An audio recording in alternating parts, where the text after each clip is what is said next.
প্রকৃতির জলে অবগাহন করতে চান সব পর্যটকই। সম্প্রতি জলধারায় নেমে বিপাকে পড়েছেন একদল পর্যটক।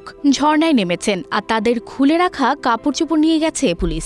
সেই জামাকাপড় উদ্ধারের জন্য ঝর্ণা থেকে উঠে পুলিশের পিছু নিয়েছেন পর্যটকরা। যদিও এর আগে বর্ষা মৌসুমে ঝর্ণায় পানির স্রোত বেড়ে যাওয়ায় সেখানে পর্যটকদের আনাগোনা নিষিদ্ধ করেছিল কর্তৃপক্ষ, তবুও নিষেধাজ্ঞা অমান্য করে ঝর্ণায় নামছিল মানুষজন। বারবার সতর্ক করেও যখন তাদের আটকানো যাচ্ছিল না, তখন ব্যতিক্রমী পদক্ষেপ নেয় পুলিশ। সম্প্রতি ভারতের কর্ণাটকে ঘটেছে এই ঘটনা। সেই দৃশ্য ভাইরাল হয়েছে সোশ্যাল মিডিয়ায়।